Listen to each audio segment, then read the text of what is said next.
اگر آزمانا بھی چاہوں تو کیسے آزماؤں؟ میں بتاتی ہوں۔ انہوں نے مجھے نہیں دیکھا۔ میں ان کے آفس میں ملازمت کے بہانے جاؤں گی، ٹھیک؟ اور وہاں کی تمام رپورٹ تم کو لا کر دوں گی، ٹھیک ہے؟ جاؤ تم، یہ لو ان کا کارڈ، پتہ، فون نمبر، سبھی کچھ لکھا ہے اس پر۔ اس نے کارڈ اپنے پرس میں رکھ لیا۔ 4 دن بعد اس نے مجھے ٹیلی فون کیا کہ میں آ رہی ہوں۔ گھر آ کر کہنے لگی، محترمہ، تمہاری خوش فہمی ٹوٹی۔ سن لو کہ تمہارے میاں وہ نہیں ہیں جیسا کہ تم ان کو سمجھتی ہو۔ وہ آج مجھے اپنے ساتھ ریسٹورنٹ میں کھانا کھلانے لے جا رہے ہیں۔ جھوٹ ہے یہ، میں نے یوں کہا جیسے کسی بچھو نے مجھے ڈنک مار دیا ہو۔ میرے صبر کا امتحان نہ لو، صبر سے کام لو جانم، ابھی سنائی دیتی ہوں صداقت۔ اس نے اپنے موبائل سے نمبر ملایا اور مائک کھول دیا۔ دیکھیے، اب بہانہ مت بنائیے گا، آپ ضرور چلیں گی۔ کہاں ہیں آپ؟ شاہ رخ کی آواز سنائی دی۔ میں بہت دور ہوں، اس وقت افروز بولی۔ مجھے جگہ بتا دو، پک کیے لیتا ہوں۔ نوکری کی بات کرنی ہے، فون پر بتا دیتے۔ اس کی تم فکر نہ کرو، وہ مل جائے گی۔ تم جیسی خوبصورت خاتون کو بھلا نوکری کی کیا ضرورت ہے؟ ہم خود خادم ہیں آپ کے، اپنے کانوں پر یقین نہ آیا۔ میں اس سے زیادہ برداشت نہ کر سکتی تھی۔ میری حالت غیر ہوتے دیکھ کر افروز نے فون بند کر دیا۔ میرا چہرہ سفید اور ہاتھ پاؤں ٹھنڈے دیکھ کر وہ بولی، بس آزمائش یہیں تک یا جھوٹے کو اس کے گھر تک پہنچا کر دم لوگی؟ آگے بھی دکھا دوں ڈرامہ؟ دیکھنا چاہتی ہوں میرا شاخ کس حد تک جا سکتا ہے؟ اچھی طرح سوچ لو، رزلٹ بہت زیادہ خراب بھی نکل سکتا ہے، اور تم بچوں والی عورت ہو۔ پرواہ نہیں، میں نے ہمت سے کام لیا، حالانکہ دل بیٹھا جا رہا تھا۔ تو پھر ٹھیک ہے، دل کو کمزور مت پڑنے دینا۔ یہ بڑا مشکل مرحلہ تھا۔ میں نے زبان سے کچھ نہیں کہنا تھا اور دل پر بھی قابو رکھنا تھا، رویہ بھی نہ بدلنا تھا۔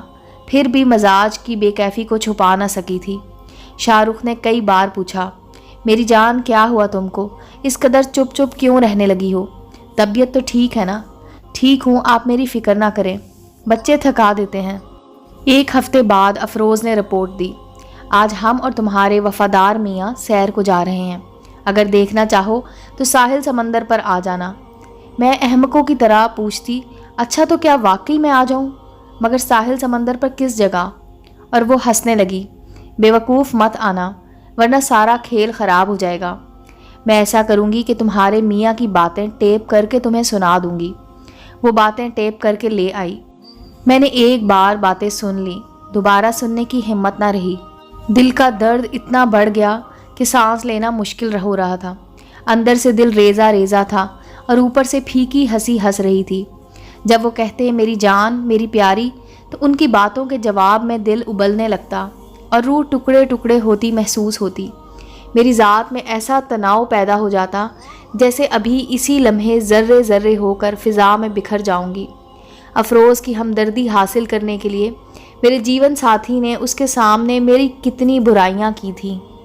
ایک دن وہ مجھے اپنے گھر لے گئی اور شاہ رخ کے ہاتھ کے لکھے ہوئے اشعار دکھائے، محبت برے خطوط بھی سامنے رکھ دیے۔ بولی، اب بتاؤ مرد بے وفا ہوتا ہے کہ نہیں؟ ایسے تو عورتیں بھی بے وفائی کی مرتکب ہوتی ہیں۔ میں نے اپنی انا کی سلامتی کی خاطر ڈھٹائی سے کام لیا۔ تبھی اس نے کچھ تحفے میرے سامنے لا ڈالے۔ چاہو تو ان کو لیتی جاؤ، پوچھ لینا کس دکان سے خریدے ہیں اور کس کو دیے تھے۔ خدا را بس کرو، میرے صبر کا پیمانہ لبریز ہو چکا تھا۔ یہ کافی ہے یا اور بھی کچھ؟ یہ کہتے ہوئے اس نے ایک رسالہ مجھے پکڑا دیا۔ بولی کہ اس کو گھر جا کر دیکھ لینا، آج ہی مجھے دیا تھا۔ میں نے 1-2 صفحہ ہی پلٹے اور اس کو پھاڑ کر وہیں پھینک دیا اور کہا کہ بس افروز بس، تم سچی ہو اور میں بے وقوف ہوں، واقعی مرد کا اعتبار نہیں۔ گھر آ کر میں پھوٹ پھوٹ کر روئی۔ کیا ہو گیا تھا مجھے؟ کیوں پاگل بنی؟ کیوں آزمایا تھا میں نے؟ میری جنت کو کس کی نظر لگ گئی؟ میری تو ساری خوشیاں ہی خاکستر ہو گئیں، کھیل ہی کھیل میں۔ افروز کا فون آ گیا۔ مجھے معاف کر دو میری دوست، دراصل میں تم کو بس یہی باور کرانا چاہتی تھی کہ انسان کو کسی پر بھی اتنا بھروسہ نہیں کرنا چاہیے، مگر اب سوچتی ہوں کہ کتنا غلط کیا میں نے، تم کو دکھ پہنچایا ہے۔ دراصل اس روز میں بہت ٹوٹی ہوئی تھی، تم سے غم گساری کی توقع تھی اور تم اپنے غرور میں مست تھیں، تو جی چاہا کہ ذرا سبق سکھاؤں تم کو کہ تم جیسی بے وقوف عورتیں جو خود کو افلاطون سمجھتی ہیں اور گھر کے باہر کی دنیا میں بھی قدم نہیں رکھا ہوتا۔ وہ ہم سادہ لو عورتوں کو بے مورد الزام ٹھہراتی ہیں کہ ہم میں ہی کچھ کمی ہے اور ہمارا مرد پارسا ہے۔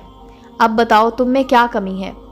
کاش یہ کھیل آزمائش کا یہاں ہی ختم ہو جاتا، مگر ایسا نہ ہوا۔ افروز نے جو ڈرامہ ہنسی ہنسی میں شروع کیا تھا، بعد میں اس نے حقیقت کا روپ دھار لیا، اور جب میں نے شور مچایا تو شاہ رخ نے مجھے میکے بھیج دیا اور افروز سے شادی کر لی۔ میں نے جھگڑا کیا بلکہ طوفان برپا کر ڈالا، تب اس نے مجھے طلاق دے کر ذہنی سکون پا لیا، اور میں آج سرد آہیں بھرتی ہوں اور ہر ایک سے کہتی ہوں کہ دنیا میں کسی پر اعتماد نہیں کرنا چاہیے، ایک مرد پر اور دوسرا سہیلی پر۔ آج وہی عورتیں مجھ سے ہمدردی کرتی ہیں جن سے کبھی فخر سے کہا کرتی تھی کہ چاہے دنیا ادھر کی ادھر ہو جائے، میرے شوہر کبھی نہیں بدل سکتے۔ امید ہے دوستو سٹوری اچھی لگی ہوگی۔ چینل کو لائک اور سبسکرائب کریں اور بیل آئیکن کا بٹن دبانا مت بھولیں تاکہ ہر نئے آنے والی سٹوری کا نوٹیفیکیشن آپ کو مل سکے۔ ملتے ہیں اگلی سٹوری کے ساتھ۔